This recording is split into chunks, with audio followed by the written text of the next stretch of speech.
All right, my man. State your name. Let them know you on Real Talk with Nick. Yo, this is Springer. I'm on Real Talk with Nick. You That's heard? what's up, man. Keep it Word. direct, simple, and we gonna get it in, man. I'm already pissed, man, because I don't like ketchup on my motherfucking pancakes. But, we gonna go in, man, and we gonna make this shit Nick Talk early in the day. Who's your favorite player on the Knicks, brother? Yo, bro.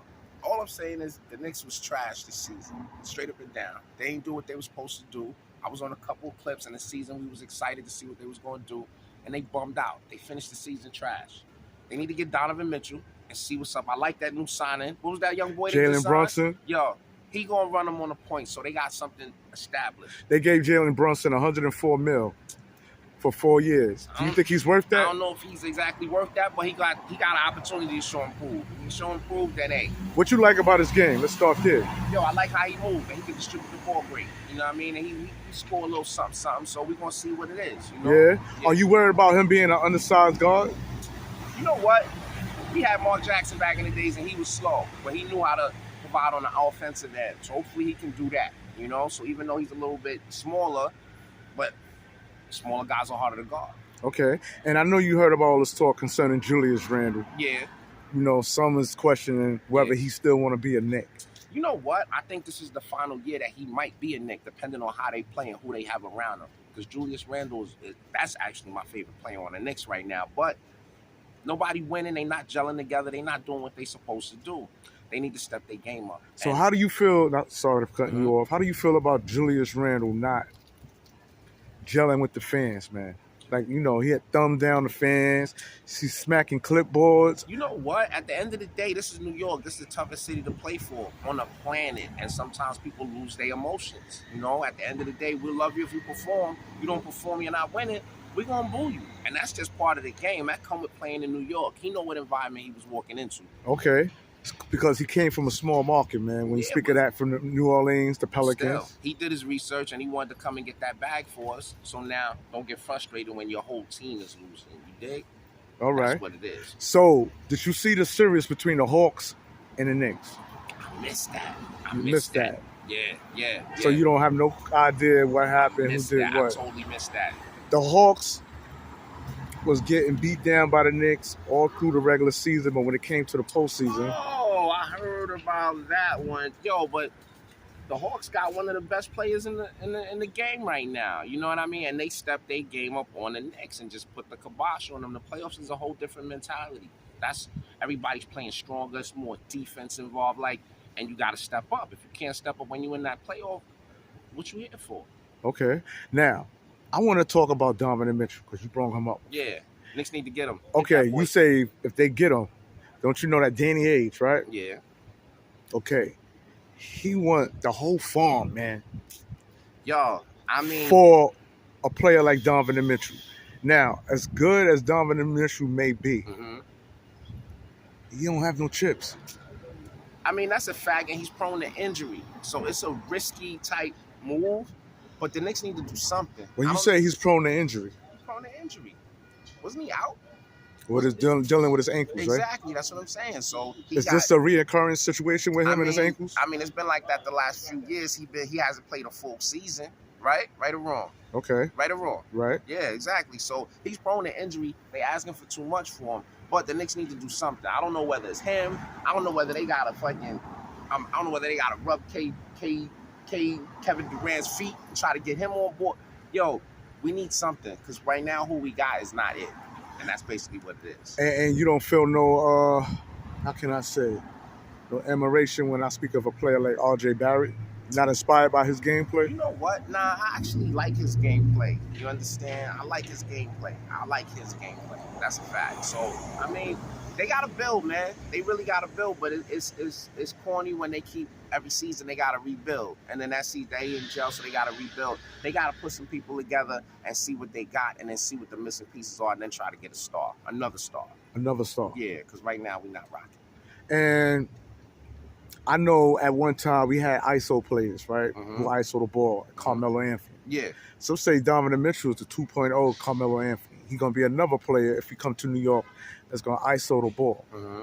If you got players like that who ISO the ball, do you think that might hurt the development of other players on the team? I mean, of course it does, but it depends on how the other teammates are performing, because if they're not performing, then yeah, you need that ISO to come and get them buckets.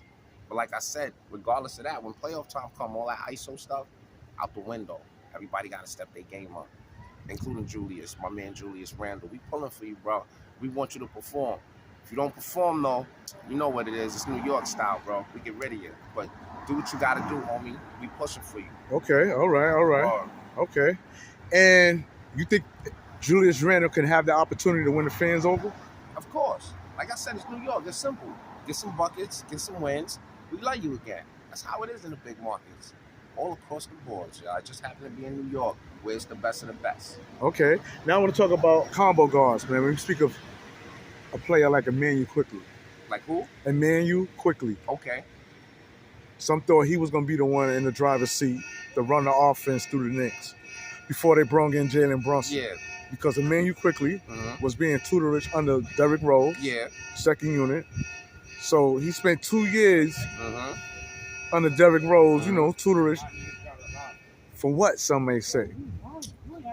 I mean, it was a work in progress. You know what I mean? And maybe it just didn't progress the way it was supposed to with him. So, I mean, it is what it is. With that, pack him up, get him out.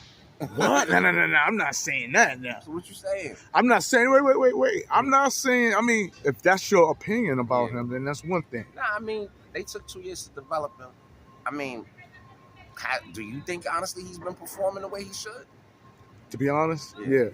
I think he deserves an opportunity to start. So, with that being said, the Knicks just brought in my man. So, what's going to happen now? I don't know, but some say Jalen Brunson, Emmanuel Quickly, he got what it takes to become the sixth man of the year. Some say keep him in the second unit and let him drive off the bench. We need a strong player coming off the bench, so that might be a good thing.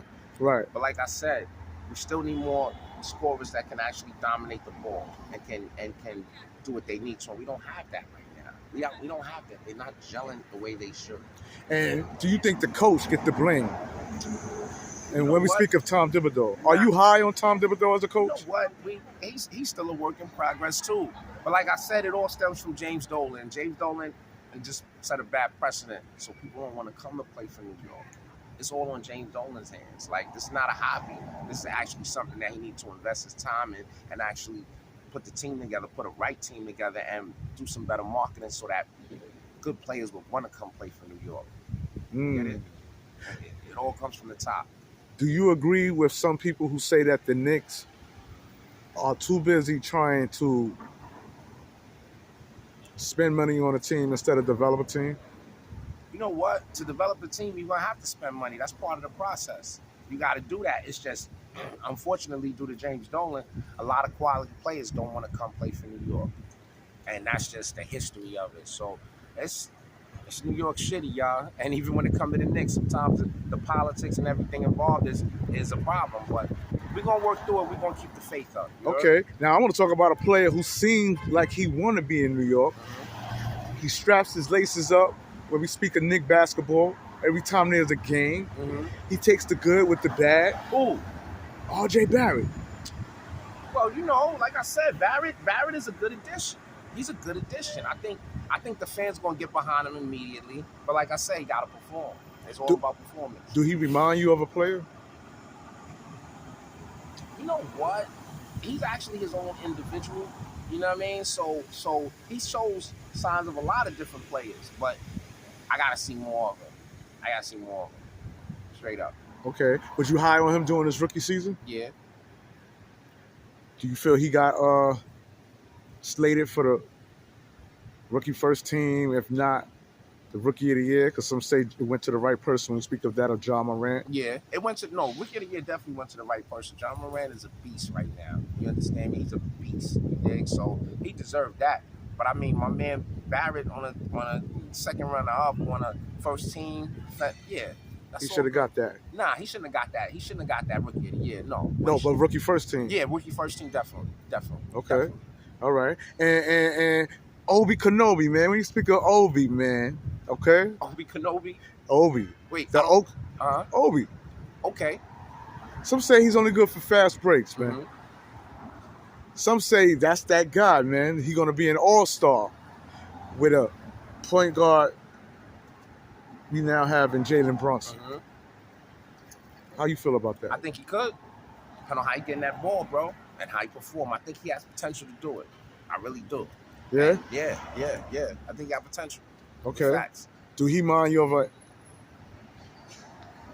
any players? I mean, he's his own individual too, bro. So if I throw out a name like Amari Stoudemire, you don't see no similarities? You know what? I see slight similarities, but Omari was a beast too. But Omari was injury prone. You know, shout out to Omari because he definitely put that work in. That was one of my favorite players at that time. You know what I mean? And he showed spurts of that, but he still got to show and prove some more too before he's on that level.